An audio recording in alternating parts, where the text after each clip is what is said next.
நான் என்ன சொல்ல வரேன் அப்படின்னா, இப்போ வடிவேல் சார் ஸ்டைல்ல சொல்லணும்னா, இப்போ நான் உங்களுக்கு என்ன சொல்றது? எதையாவது சொல்லுங்கய்யா! கேட்குறாங்கல்ல. கண்டிப்பா சொல்றேன். இங்க ஒரு டஸ்ட்பின் வச்சிருக்கேன். அந்த டஸ்ட்பின்ல உங்களுடைய குப்பைகள கொட்டிடுங்க. நம்ம சேனல்ல உங்களுடைய கவலைகள கொட்டுறதுக்குன்னு இமெயில் ஐடி குடுத்துருக்கேன். நீங்க தாராளமா இமெயில் ஐடிய பயன்படுத்திக்கலாம்.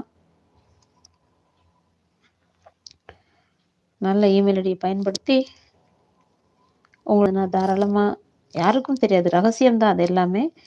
அது வந்து இன்னாருக்கு வெளியில நம்ம வெளிப்படையா தெரிஞ்சிரும்லாம் நினைக்க வேண்டாம். அது யாருக்கும் தெரியாது. தெரிந்தவர்களிடம் நம் குறைகளை கூறுவதற்கோ குறைனா கவலைகள கூறுவதற்கு பயமா இருக்கும்.